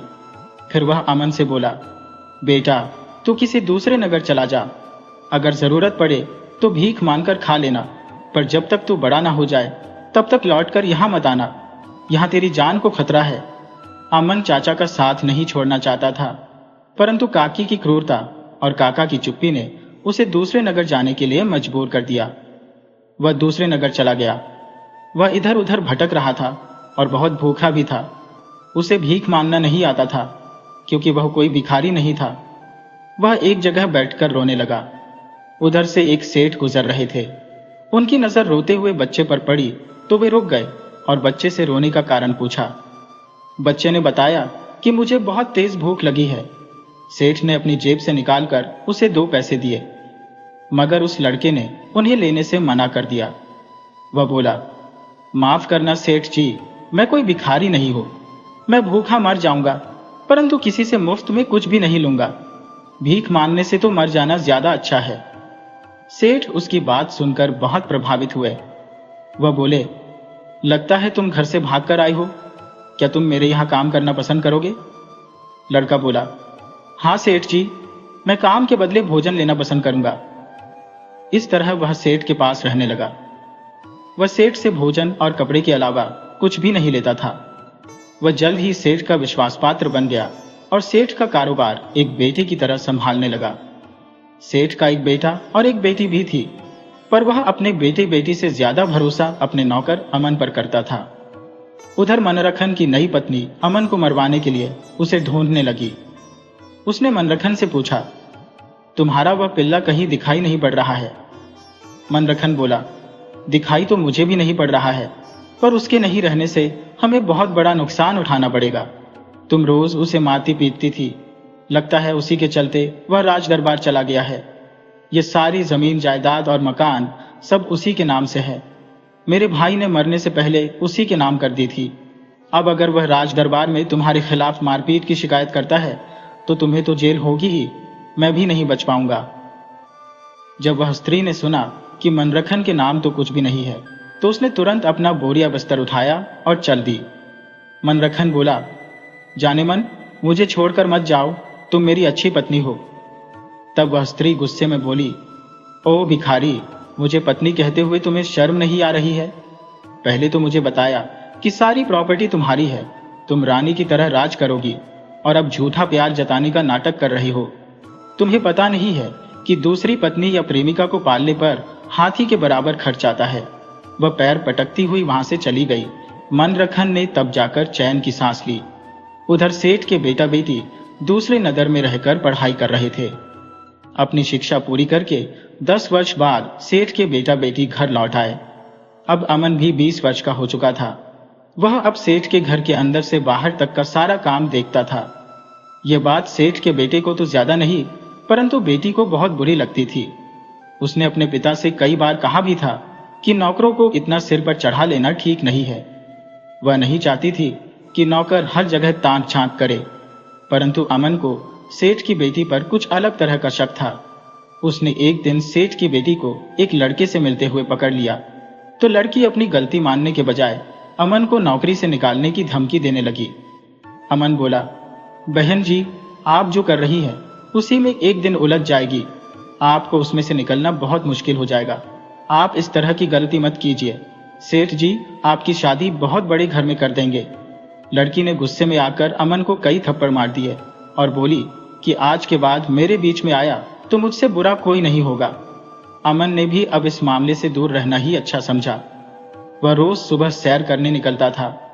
आज वह बहुत रात में ही सैर के लिए निकल गया था, क्योंकि आसमान में बादल छाए थे और उसे समय का ठीक से अंदाजा नहीं लग पाया। वह 2 घंटे पहले ही निकल गया। वह रोज एक तालाब में हाथ मुंह धोता था। तालाब बहुत शांत और एकांत जगह पर था। उसने देखा कि एक लड़की तेजी से आ रही है और बिना सोचे समझे तालाब में कूद गई है। अमन समझ गया कि वह स्नान करने के लिए इतनी रात में नहीं कूदी है, बल्कि वह आत्महत्या करना चाहती है। उसने तुरंत पानी में छलांग लगाकर लड़की को बाहर निकाला। वह देखकर हैरान रह गया कि यह तो अपने सेठ की बेटी है। वह बोल पड़ा, बहन, तुम और यह भयानक कदम, तुमसे तो ऐसी उम्मीद नहीं थी। अगर तुम मर जाती तो सेठ किसी को मुंह दिखाने लायक नहीं रहते। वह रोते हुए बोली, अगर मैं जिंदा रहती हो तो भी मेरे पिता किसी को मुंह नहीं दिखा पाएंगे। तुम्हारी बात न मानकर मैंने बहुत बड़ी गलती कर दी है। उस लड़के ने मुझे धोखा दिया है। अब मैं उसके बच्चे की मां बनने वाली हूं और वह मुझसे विवाह नहीं करना चाहता। वह मुझ पर यह इल्जाम लगा रहा है कि तुम बदचलन हो। अब मेरे पास मरने के सिवा कोई रास्ता भी नहीं है। अमन बोला, बहन, तुम पहले यह बताओ कि वह लड़का कौन है, किसका बेटा है? तब उसने बताया कि वह तो सेठ बनवारी लाल का इकलौता बेटा है। अमन बोला, बस मुझे इतना ही जानना था। अब तुम आराम से घर में बैठो और जितना कहता हूं उतना ही करो। इस बात की जानकारी भी मेरे अलावा घर में किसी को नहीं होनी चाहिए। बनवारी के बेटे की तो बात ही छोड़ो, खुद बनवारी तुम्हारे कदमों में पड़कर दया की भीख मांगेगा। आगे की बात मैं तुम्हें बताता रहूंगा। तुम मेरी बहन हो, तुम्हारी इज्जत कभी नीलाम नहीं होने दूंगा। शेर घनश्याम की बेटी अमन की दीवानी थी, मगर अमन उस पर जरा भी ध्यान नहीं देता था। अमन ने पहली बार जब बनवारी की बेटी को महत्व दिया तो वह फूली नहीं समाई। वह किसी न किसी बहाने अमन से रोज मिलने लगी और उसके साथ जीने मरने की कस्में खाने लगी। जब अमन ने देख लिया कि अब बात अपने काबू में आ चुकी है, तब वह उस लड़की से बोला कि देखो, तुम अगर मेरे साथ विवाह करना चाहती हो तो पहले एक बात जान लो, मैं कोई सेठ का नौकर नहीं हूं, बल्कि एक बड़े जमींदार का बेटा हूं। जब मैं छोटा था तो मेरे जीवन को खतरा था, इसलिए सेठ जी के पास यहां रहा। सेठ जी मेरे पिता के जैसे है, बल्कि सच कहूं तो अब वही मेरे पिता है, और सेठ की इज्जत पर आंच आए ये मैं बर्दाश्त नहीं कर सकता। तुम्हारे भाई ने मेरी बहन यानी सेठ की बेटी की इज्जत से खिलवाड़ किया है, क्योंकि उसका प्यार मेरी तरह पवित्र नहीं है। और अब बात बहुत दूर तक पहुंच चुकी है, इसमें तुम्हें मेरा साथ देना होगा। तुम अपने भाई से साफ साफ बता दो कि मैं सेठ का नौकर ही नहीं, यहाँ के राजा का जासूस भी हूँ। मुझे हर तीसरे दिन राज दरबार जाना पड़ता है और राजा मुझसे हर जानकारी लेता रहता है। मैं अपनी बहन के साथ हुई इस ज्यादती की बात राज दरबार में उठाऊंगा और तुम्हारे भाई की फांसी की मांग करूंगा। अब भलाई इसी में है कि तुम्हारा भाई एक हफ्ते के अंदर मेरी बहन से शादी कर ले। तुम ये बात अपने माता पिता और सबसे बता देना। तुम अपनी तरफ से बेफिक्र रहना, क्योंकि जब मेरी बहन तुम्हारी भाभी बन जाएगी तो वह भी तुम्हें अपनी बहन बना लेगी।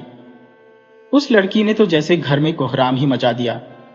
उसके भाई को लगने लगा कि राजा के सैनिक सचमुच फांसी का फंदा लेकर आ रहे हैं और उसे फांसी पर चढ़ा रहे हैं। बनवारी सेठ भी यह बात सुनकर बहुत डर गए। उन्हें लगा कि बेटे ने तो गलती कर ही दी है। अब अगर बात राज दरबार तक जाती है तो राजा मुझे भी नहीं छोड़ने वाले। उन्होंने एक बार खराब माल राज दरबार भिजवा दिया था तो राजा ने उनकी 1 साल की कमाई रोक ली थी। अब वह किसी मुसीबत में नहीं पड़ना चाहते थे। उन्होंने अपने बेटे को ही गलत ठहराया। उन्होंने बिना देर किए सेठ घनश्याम की बेटी से अपने बेटे की शादी करवा दी। कुछ दिन बाद सेठ की बेटी ने अपनी ननद की शादी अमन से करवा दी, क्योंकि वह जानती थी कि अमन और उसकी ननद ने मिलकर ही उसका घर बसाया है। अब उसका फर्ज बनता है कि अपने मुंह बोले भाई और अपनी ननद का भी घर बसा दे। अमन कोई नौकर तो था नहीं। वह अपनी नई नवेली दुल्हन को लेकर अपने गांव लौट आया। उसका काका मनरखन उसका रास्ता देख रहा था। मनरखन अपनी सारी जिम्मेदारी अमन को सौंपकर साधु बन गया। मनुष्य का जीवन भाग्य का एक खेल है। पूरा जीवन इंसान अपनी इच्छाओं को पूरा करने में लगा रहता है, परंतु होता वही है जो किस्मत में लिखा होता है। अब शुरू करते हैं हमारी दूसरी कहानी। एक राजा की कातिल रानी। बहुत पुराने समय की बात है। तेलन प्रदेश नाम का एक राज्य था, जहां धीरेंद्र नाम के बहुत ही प्रतापी राजा राज करते थे। राजा अपनी प्रजा का पालन करने वाले, न्यायप्रिय और बेहद दयालु थे। उनकी रानी भी दया की सागर थी, साथ ही बहुत ही धार्मिक स्त्री थी। वह भी राजा की तरह न्याय करना बहुत पसंद करती थी। राजा अपनी रानी को पाकर बहुत खुश थे और राजा रानी से बहुत प्रेम करते थे। राजा और रानी के विवाह को 12 साल गुजर चुके थे, परंतु उन्हें कोई संतान नहीं हुई थी। इस बात को लेकर राजा बहुत चिंतित रहते थे, परंतु अपना दुख रानी के सामने कभी जाहिर नहीं करते थे। वही रानी भी राजा की चिंता समझती थी, पर अपने स्वार्थ के कारण उन्हें दूसरी शादी की सलाह नहीं देती थी। उधर राजगुरु को यह चिंता सता रही थी कि राजा को कोई संतान नहीं हुई तो आने वाले समय में राज्य किसी और के हाथ में चला जाएगा। इसलिए राजगुरु ने राजा को समझाया कि राज्य के भले के लिए आपको दूसरा विवाह कर लेना चाहिए। राजमहल को अब एक राजकुमार की सख्त जरूरत है और पहली रानी इस जरूरत को पूरा नहीं कर सकती। इसलिए आप आज्ञा दें तो हम आपके दूसरे विवाह के लिए एक अच्छी राजकुमारी की खोज शुरू करवा दें। राजा बोला, मुझे माफ करें गुरुदेव, आप जानते हैं मैं रानी से बहुत प्यार करता हूं और दूसरा विवाह करके उन्हें दुखी नहीं कर सकता। गुरुदेव बोले, राजन, तुम एक रानी के लिए पूरी प्रजा की अनदेखी नहीं कर सकते। तुम अपनी रानी से सलाह लो और दूसरा विवाह कर डालो। राजा बोले, गुरुदेव, मुझ में इतनी हिम्मत नहीं है कि यह बात रानी से कह सकूं। गुरुदेव बोले, ठीक है, यह बात मैं खुद रानी से करूंगा। गुरुदेव रानी के कमरे में पधारे। अचानक अपने कमरे में उन्हें देखकर रानी बहुत हैरान हुई। वह गुरुदेव से बोली कि गुरुदेव, आपने यहाँ आने का कष्ट क्यों किया? हमें अपने पास बुला लिया होता। गुरुदेव बोले, महारानी, नियम यही है कि जिसे जरूरत हो उसे खुद चलकर उस आदमी के पास जाना चाहिए जिससे उसका कोई काम हो। मैं अपनी प्रजा की भलाई के लिए तुमसे कुछ मांगने आया हूं। रानी बोली, आज्ञा दें गुरुदेव, मुझे क्या करना है? गुरुदेव बोले, राजा को दूसरी शादी की अनुमति दे दो। इस वक्त राज्य पर मुश्किल आ पड़ी है। किसी राजा के विवाह के 5 साल बाद भी कोई पुत्र पैदा न हो तो उसे दूसरा विवाह कर लेना चाहिए, परंतु आप दोनों के विवाह को तो 12 साल हो गए, फिर भी आपको कोई पुत्र नहीं हुआ। अब तुम खुद राजा को अनुमति दो कि वह दूसरा विवाह कर लें। रानी बोली, जी गुरुदेव, मैं अवश्य ही राजा से बात करूंगी। उन्हें राज्य के हित के लिए विवाह कर लेना चाहिए। राजा के अपने कमरे में आने पर रानी ने उनसे कहा कि महाराज, हमें अब तक कोई पुत्र नहीं मिला। आपको राज्य के लिए दूसरा विवाह कर लेना चाहिए। राजा बोले, रानी, आप जानती हो मैं तुमसे कितना प्यार करता हूं। मैं दूसरा विवाह कर ही नहीं सकता। रानी बोली, महाराज, आप मेरे पति ही नहीं, इस राज्य के राजा भी हैं, और एक राजा का अपनी प्रजा के प्रति कुछ कर्तव्य होता है। आपकी प्रजा को इस वक्त एक वारिस चाहिए। राजा बोला, रानी, जब तुम खुद चाहती हो कि मैं ऐसा करूं, तो मैं जरूर एक अच्छी स्त्री मिल जाने पर विवाह कर लूंगा। एक दिन राजा अपने दरबार में बैठे थे, तभी 2 आदमी बहुत घबराए हुए आए और राजा से विनती की कि महाराज, हमें बचा लीजिए। हम जंगल के पास वाले गांव में रहते हैं, परंतु पता नहीं कौन सा जानवर हमारे पशुओं को मारकर खा रहा है और सिर्फ हड्डियां छोड़ देता है। हम बहुत गरीब लोग हैं। हमारे पास पहले से ही पशु कम है, परंतु दुधारू पशुओं के इस तरह बेरहमी से मारे जाने पर हम भुखमरी की कगार पर पहुंच गए हैं। आप दया के सागर हैं महाराज, आप हम पर कृपा कीजिए। राजा बोले, आप लोग चिंता न करें, मैं खुद ही उस जानवर की खोज में निकलूंगा और उससे आप लोगों को छुटकारा दिलाऊंगा। राजा अपने कुछ सैनिकों के साथ जंगल के लिए निकल पड़े। राजा वैसे तो अक्सर जंगल में शिकार के लिए आया जाया करते थे, परंतु इस बार वह एक खास मिशन पर निकले थे। वह जंगल में उस जगह को ढूंढ रहे थे जहां कोई खतरनाक जंगली जानवर छिपा हो। राजा ढूंढते ढूंढते एक बहुत ही सुंदर और मनमोहक जगह पर पहुंचे। वह एक राक्षसी का बनाया हुआ बगीचा था। राक्षसी दिन के समय उस बगीचे में एक खूबसूरत स्त्री का रूप धारण करके रहती थी, जबकि रात के वक्त अपने असली रूप में आकर जंगल के आसपास के गांवों में तबाही मचाती थी। वह किसानों के पशुओं को मारकर उनके घर में ही खा जाती थी।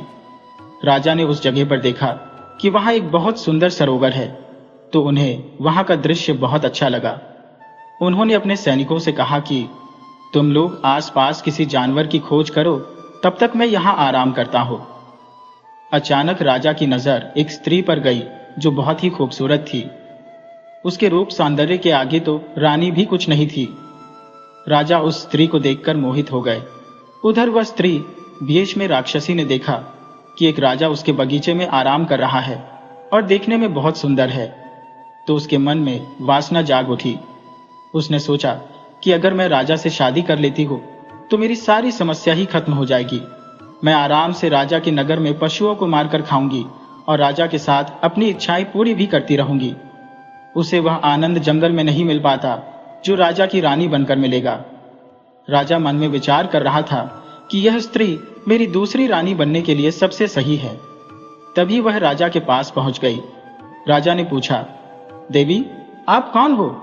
इस सुनसान जंगल में अकेली क्या कर रही हो? हमें तो लग रहा है कि अभी तक तुम कुंवारी हो। स्त्री बोली, मैं एक ऋषि की बेटी हूं, परंतु मेरे पिता कुछ वर्ष पहले अपना शरीर त्यागने के लिए हिमालय चले गए, तब से मैं अकेली यहां रह रही हूं। राजा बोला, देवी, अकेले इस सुनसान जंगल में तुम्हें डर नहीं लगता? स्त्री बोली, यह तपस्या की भूमि है, यहाँ किसी बात का डर नहीं।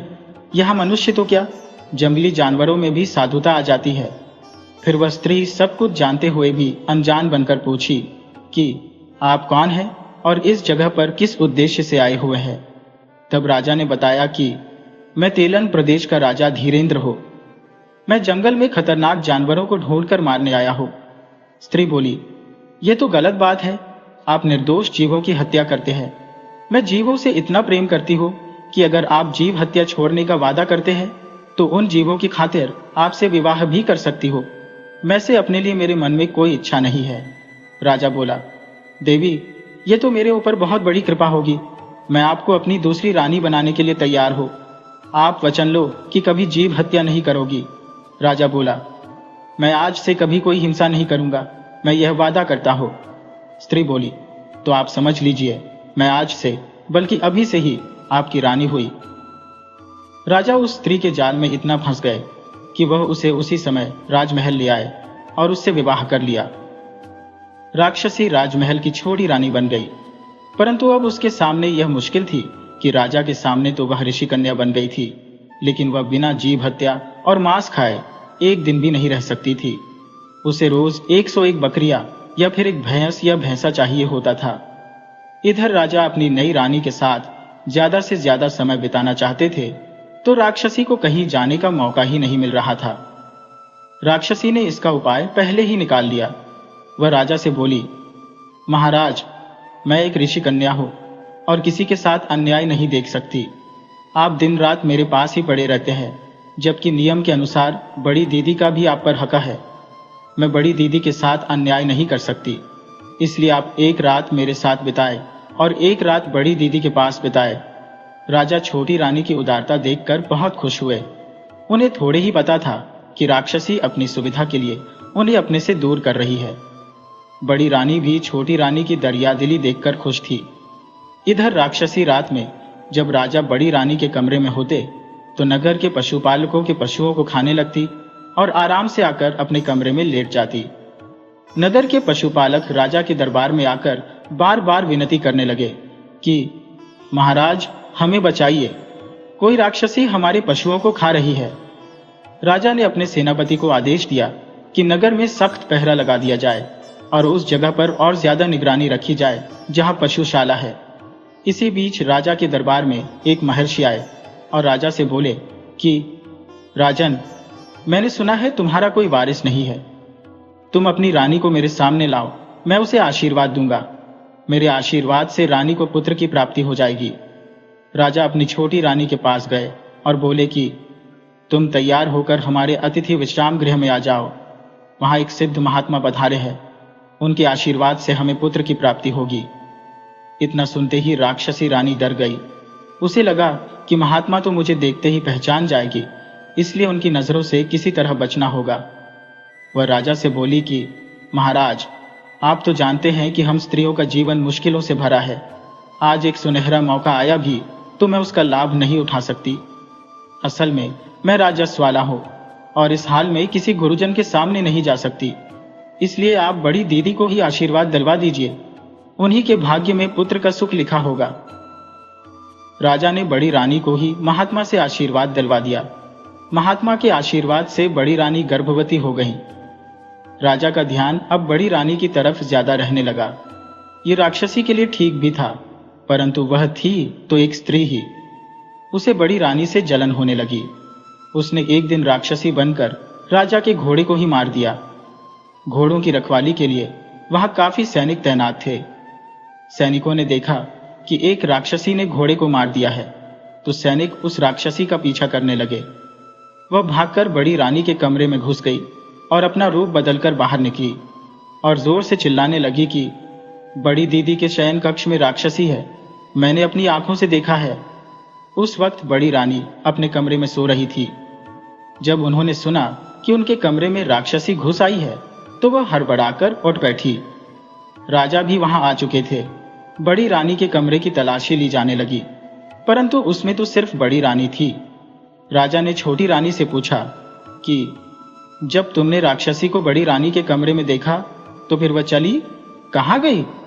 छोटी रानी बोली, महाराज, क्या आप इतने बड़े मूर्ख हैं जो कुछ भी नहीं समझ रही है? अरे, राक्षसी कोई और नहीं, बड़ी रानी ही है। राजा बोला, छोटी रानी, तुम कितनी चतुर हो। मैं इतने दिनों से परेशान था और शैतान मेरी बड़ी रानी के रूप में मेरे दरबार में बैठा था। मैं अभी इसका वध कर देता हूं। बड़ी रानी लाख विनती करती रही कि मैं भला राक्षसी कैसे हो सकती हूँ, मैं आपकी बड़ी रानी हूँ। राजा बोला, अब तुम मेरी कोई नहीं हो, अब सब कुछ छोटी रानी ही है। ये जो आदेश देगी वही होगा। अगर तुम्हें जान की भीख मांगनी है तो छोटी रानी से मांगो, शायद वह रहम करके मौत की सजा को कम कर दे या माफ कर दे। बड़ी रानी अपनी और अपने गर्भ में पल रहे पुत्र के लिए छोटी रानी से जान बचाने की गुहार लगाने लगी। छोटी रानी बोली, अब तुम दीदी कहलाने के लायक नहीं हो, तुम एक राक्षसी हो और मैं एक ऋषि कन्या हूं। मैं तुम्हारी जान तो बख्श दे रही हूं, परंतु तुम्हें अपनी दोनों आंखें गंवानी पड़ेंगी। उसने जल्लाद को आदेश दिया कि इस दुष्ट राक्षसी को जंगल में ले जाओ और इसकी दोनों आंखें फोड़कर जंगल में बाघ की गुफा के पास छोड़ दो। बड़ी रानी राजा से अपनी बेगुनाही के लिए विनती करती रही, परंतु राजा ने उनकी ओर से निगाह फेर ली, जैसे वह उन्हें पहचानते ही न हो। जल्लाद रानी को जंगल में छोड़ने के लिए लेकर चल पड़ा।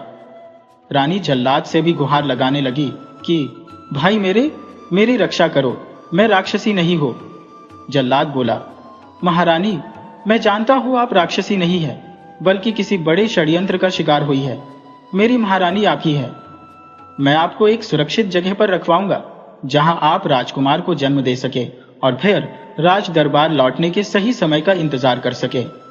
जल्लाद रानी को जंगल में रह रहे एक भील और भीलनी के पास लेकर गया। भील जल्लाद का दोस्त था। उसने भील से कहा कि इस स्त्री को तुम अपनी बहन समझकर कुछ दिनों तक अपने पास रखो। सही मौका आने पर मैं इन्हें लेने आऊंगा और इनका राज भी तुम्हें बताऊंगा, परंतु इस वक्त स्त्री को सबसे छुपाकर रखोगे। भील और भीलनी ने रानी को अपने पास रख लिया। उधर छोटी रानी ने रानी की आंखें फोड़कर बाघ की गुफा में छोड़ने के बदले में जल्लाद को 1000 सोने की मोहरें दी थी। वह 1000 सोने की मोहरें जल्लाद ने भील को दे दी और बोला कि इस स्त्री की सेवा में कोई कमी नहीं होनी चाहिए, साथ ही इसकी गोपनीयता बनी रहे।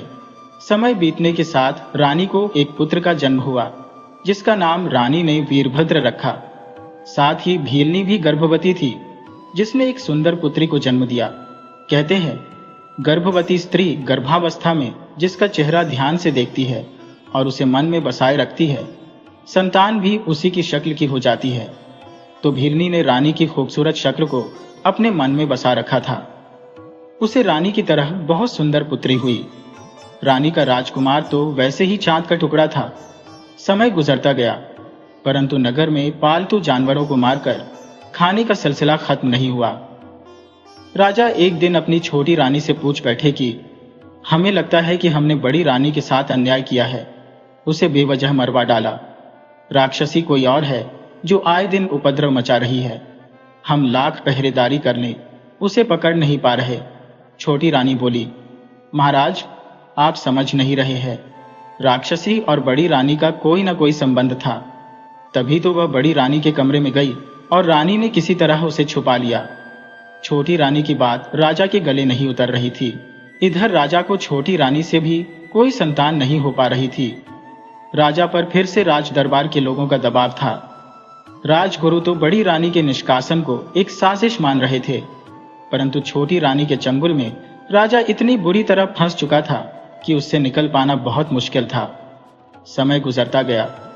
जंगल में राजकुमार कब 16 साल का हो चुका था। वहीं भील की बेटी चारुलता एक सुंदर जवान लड़की बन चुकी थी। उसके रूप पर राजकुमार मोहित था। दोनों साथ ही जंगल में घूमने लगे। धीरे धीरे दोनों का प्यार बढ़ता गया। इधर एक दिन राजा के महल के तहखाने की सफाई हो रही थी। उसमें एक तलवार मिली जो छूने पर जोरदार झटका दे रही थी और उसमें से चिंगारी निकल रही थी। उसमें एक उड़ने वाला यांत्रिक घोड़ा भी मिला, जिसके बारे में राजा को कुछ भी पता नहीं था। उन्होंने अपने कुलगुरु से उसके बारे में पूछा। कुलगुरु ने बताया कि यह किसी संत द्वारा तुम्हारे पूर्वजों को दी गई थी। वह तलवार एक चमत्कारी तलवार है, जिसे धारण करने वाले को कोई मनुष्य या राक्षस हरा नहीं सकता। परंतु अफसोस कि तुम्हारी पिछली 6 पीढ़ियों में कोई धर्मपरायण राजा नहीं हुआ। सब के सब अत्याचारी राजा ही हुए। जब तुम्हारी आने वाली पीढ़ी में कोई धर्मात्मा राजकुमार जन्म लेगा, वही इस तलवार को धारण कर पाएगा। परंतु राजा को तो अपना ही वंश डूबता नजर आ रहा था। राजगुरु ने कहा कि राजन, अब तो तुम्हारे बाद इस राज्य पर से तुम्हारे खानदान का अधिकार खत्म हो जाएगा। इस तलवार और उड़ने वाले यांत्रिक घोड़े को राज दरबार के आगे प्रदर्शनी में रखवा दो, ताकि लोग यह देख सके कि इस राज्य में ऐसे भी धर्मात्मा राजा हुए जिनके पास इस तरह के अद्भुत सामान थे। राजा ने उस सामान को प्रदर्शनी में रखवा दिया। इधर जल्लाद ने देखा कि अब राजकुमार के सामने आने का यही सही मौका है। हमें बड़ी रानी से मिलकर राजकुमार को दरबार में आने और अपने आप को साबित करने का मौका देना चाहिए। वह भील भीलनी के पास गया और रानी से मिला। उसने बताया कि राजकुमार को अब महल में जाना बहुत जरूरी हो गया है। रानी बोली, परंतु राजकुमार को खतरा हो सकता है। तब जल्लाद बोला, राजाओं और राजकुमारों की जिंदगी खतरों से खेलने के लिए ही होती है, इसलिए आप चिंता न करें। राजकुमार को अपना परिचय छुपाकर राजमहल में राजा से काम मानने जाना है। राजकुमार रानी से आज्ञा लेकर राजमहल के लिए चल दिया।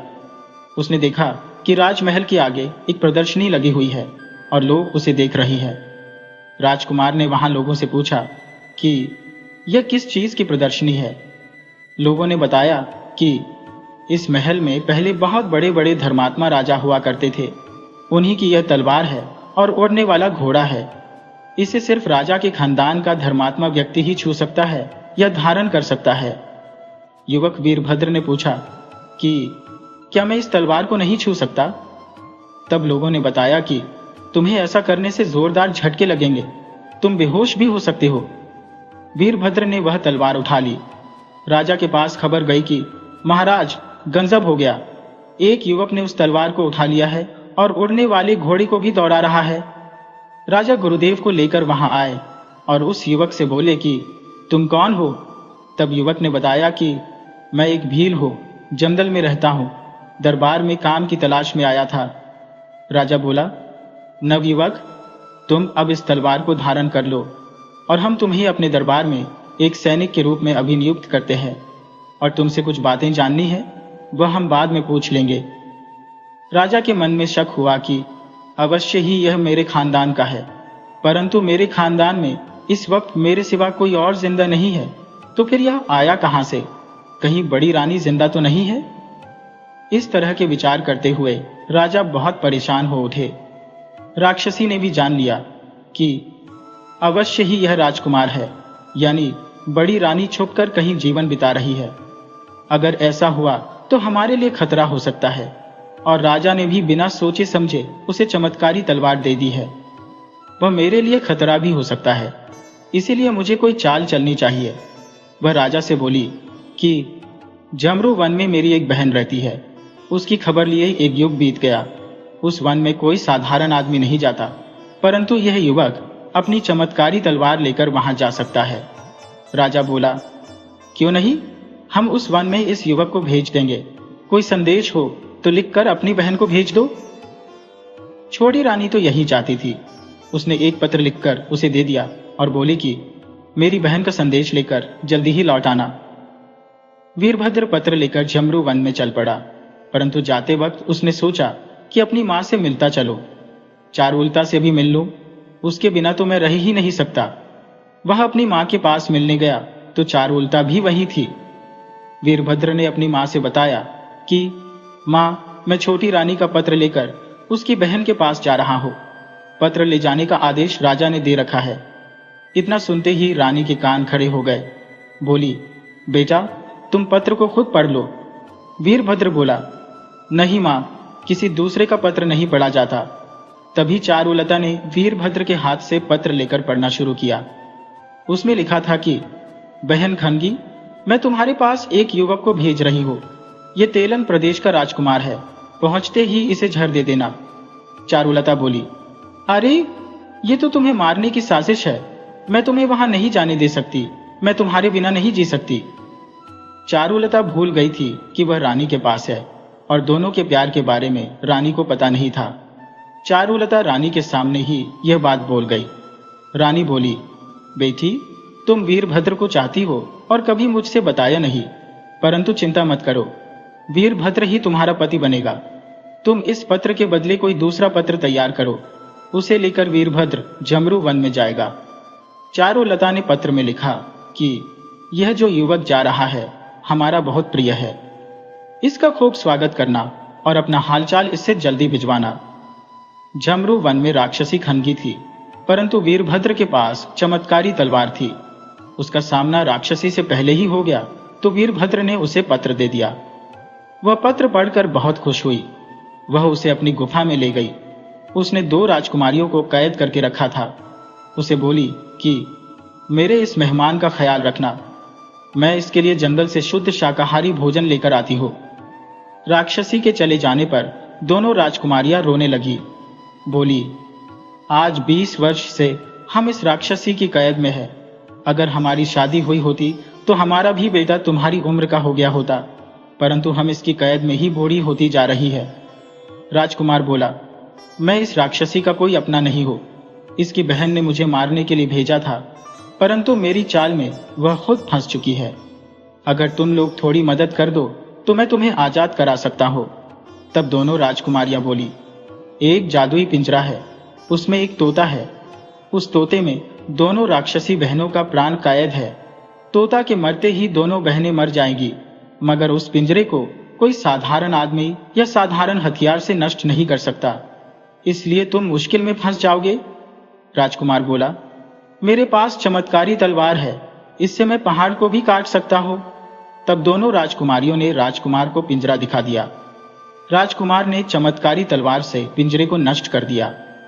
पिंजरा के नष्ट होते ही एक राक्षसी जंगल में मर गई। दूसरी, जो राजा के साथ दिन में आराम कर रही थी, वह भी राक्षसी के रूप में आकर ढेर हो गई। राजकुमार दोनों राजकुमारियों से बोला कि आप दोनों मेरी मां के बराबर की है, इसलिए आपसे विवाह तो कर नहीं सकता। आप अपने देश लौट जाइए और अपने उम्र के किसी व्यक्ति से विवाह कर अपना घर बसाइए। राजकुमार राजा के पास आ गया। राजा उसे देखते ही बोला, बेटा, मुझे माफ कर देना। एक राक्षसी के कहने पर मैंने तुम्हारी मां को महल से निकाल दिया, परंतु भला हो मेरे जल्लाद का, जिसने बड़ी रानी को कोई नुकसान नहीं पहुंचाया, पर मुझे यह नहीं बताया कि मेरी रानी कहाँ है। वह बोला कि राजकुमार ही अपनी मां के विषय में जानते हैं। राजकुमार बोला, मेरी मां जीवित है और सुरक्षित है। राजकुमार ने राक्षसी के सारे षड्यंत्र के बारे में बताया कि किस तरह वह जहर देकर मरवाना चाहती थी, परंतु आपकी होने वाली बहू ने मुझे किस तरह बचा लिया। राजा ने अपनी रानी और अपनी होने वाली बहू चारुलता को महल में बुलवा लिया और धूमधाम से राजकुमार का विवाह करवाकर उसे राज्य की गद्दी सौंप दी। जीवन में अक्सर हम किसी की सुंदरता पर इतना मोहित हो जाते हैं कि उसके असली चरित्र को देख ही नहीं पाते। यह कहानी हमें सिखाती है कि बाहरी चमक पर नहीं, बल्कि मन की पवित्रता और सच्चाई पर भरोसा करना चाहिए। हमेशा अपने विवेक से काम लें, लालच और दिखावे से दूर रहे।